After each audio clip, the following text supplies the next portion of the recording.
sekian yang mungkin mendaftar ingin masuk, kira-kira berapa persen yang mampu dan akhirnya lolos?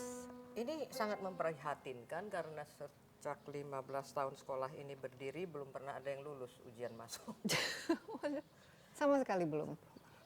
Tapi, Dengan standar yang sebenarnya ya, ideal. ini standar yang sebenarnya. Jadi kami akhirnya Menurunkan standar mau tidak mau atau? mendirikan sekolah persiapannya. Standarnya tetap, jadi yang mau masuk ke degree program sarjana, jadi harus ikut dulu program persiapan namanya foundation sama preparatory itu 2 tahun. 2 tahun. Ya. Jadi Tapi untuk bisa masuk foundation sudah harus Harus tampil paham, main ya. instrumen pilihannya. Oke, jadi rata-rata mereka mulai dengan foundation course itu 2 tahun kan? 1 tahun. 1 tahun. Kemudian preparatory. Preparatory 1 tahun lagi. 1 tahun lagi. Baru bisa masuk yang S1 itu kalau lulus. Preparatory nggak usah ikut ujian masuk lagi, itu langsung masuk ke degree program, jadi program sarjana. Rata-rata berapa yang lulus setelah melakukan foundation dan preparatory?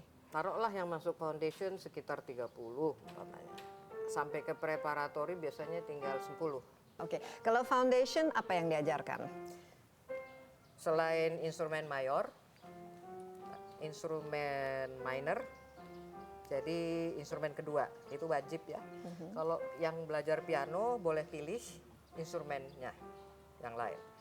Yang bukan piano wajib belajar piano. Oke, kalau punya bakat menyanyi misalnya harus juga belajar satu. Wajib semuanya. Mesti 2 instrumen di sini. Dan di foundation itu diajarkan sejarah seni pertunjukan dunia, sejarah seni pertunjukan Indonesia, sosiologi, musician mental ideology, teori, ritmik, ear training,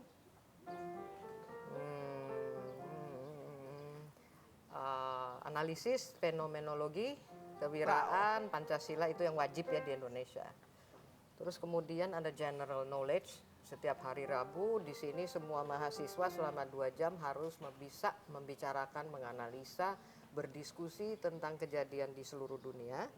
Jadi mulai dari politik sampai Kenapa penting dalam pendidikan musik ini? Harus ada pemahaman. Karena seperti saya kasih contoh. Seorang mahasiswa ingin menjadi dosen musik di sebuah universitas di Australia. Terus dia membawakan musiknya Beethoven. Sementara yang dia tahu cuman Beethoven berasal dari Jerman, tapi sejarah Beethovennya mengapa Beethoven menulis karya-karya sebesar itu seperti kayak Symphony No. 5 itu ada sejarahnya. Dan sejarah musik itu kan terus mundur ke belakang sampai ke zamannya Sumeria. Dan Jadi konteksnya itu harus dipahami. Situasi politik, situasi sosial di zaman itu juga harus tahu. Contoh zaman klasik awalnya romantik di Eropa. Itu kan sangat berbeda dengan abad 21. Jadi untuk sekolah musik untuk bisa memahami genre yang dia pilih nanti di luar kalau sudah lulus, dia harus tahu semua latar belakangnya. Jadi kalau sudah S1 nanti, S1 itu sendiri berapa tahun? 3 tahun. Karena preparatory sama foundation Ya, itu sudah semua 2 tahun. keseluruhan kan 5 tahun loh. Jadi yang didapatkan untuk lulus S1 ini bentuk ujiannya seperti apa? Tesis, skripsi, dan semua mata kuliah sudah lulus dan minimal harus dapat nilai B+. Kalau kurang dari B harus ulang lagi 1 semester. 1 mata kuliah nggak lulus harus ulang. Nah, latar belakang ya dari mereka yang datang ke sekolah ini itu biasanya dari mana saja? Apakah mereka yang mungkin oleh orang tuanya ini punya Deviana, anak saya ini bakat musik nih kelihatannya, atau kelihatannya ingin jadi penyanyi profesional atau ingin menjadi guru dan lain sebagainya. Apa motivasinya sebenarnya? Mayoritas sebenarnya dari daerah ya yang datang. Kalau yang dari Jakarta juga ada beberapa, dan motivasinya ada juga yang seperti ini yang dari Bandung karena sering menang festival. Mereka ini pernyataannya mereka sendiri ya kepada kami di sini. Karena saya sering tanya mengapa mau memilih sekolah di sini, kan sudah pernah dengar bahwa di sini sistemnya militan katanya. Terus dia bilang iya Bu, kami ini udah sering menang festival. Jadi ibaratnya saya sudah merasa Hebat lah. hebat. Begitu saya masuk ke sini, kok saya malah jadi merasa saya nggak tahu apa-apa gitu. Karena kenyataannya teknik permainannya salah. Gitu. Satu. Terus yang kedua, nggak tahu apa-apa. Jadi maksudnya kalau ditanya umpamanya drum, snare drum ini buatannya Gretsch, ini sejarah drum ini sebenarnya gimana? Mereka nggak tahu sejarah drumnya. Dari kettle drum jadi drum, dari bass drum yang biasa di drum band itu akhirnya jadi bass drum jadi kick drum, itu kan semua harus tahu ya.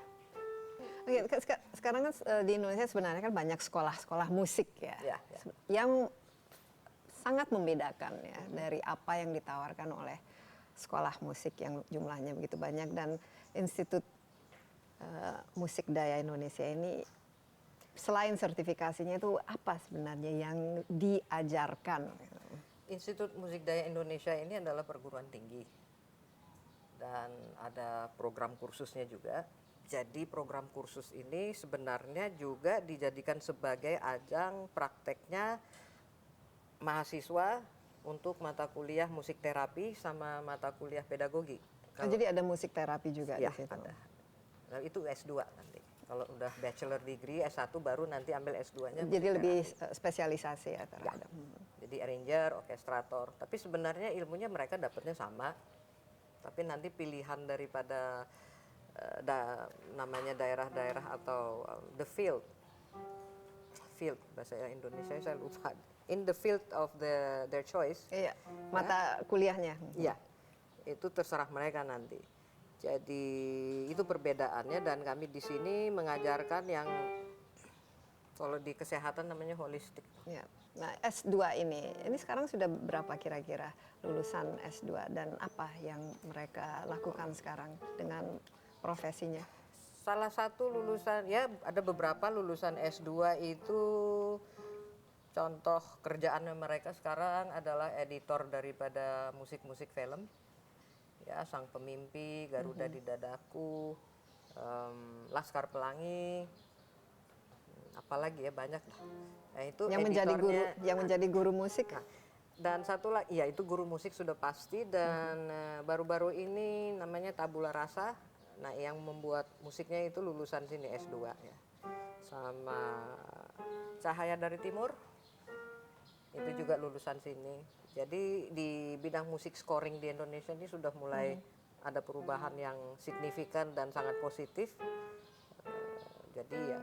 Tapi guru-guru musik, guru-guru mahasiswa ini sekarang, dari mana mereka latar belakang rata-rata yang mengajar? Jumlah pengajarnya itu cukup ya? Lulusan sini mayoritas ya. Mayoritas lulusan sini? Lulusan sini, dan ada beberapa yang kuliah di sini sampai beberapa semester, kemudian melanjutkan ke luar negeri, akhirnya kembali mengajar lagi di sini.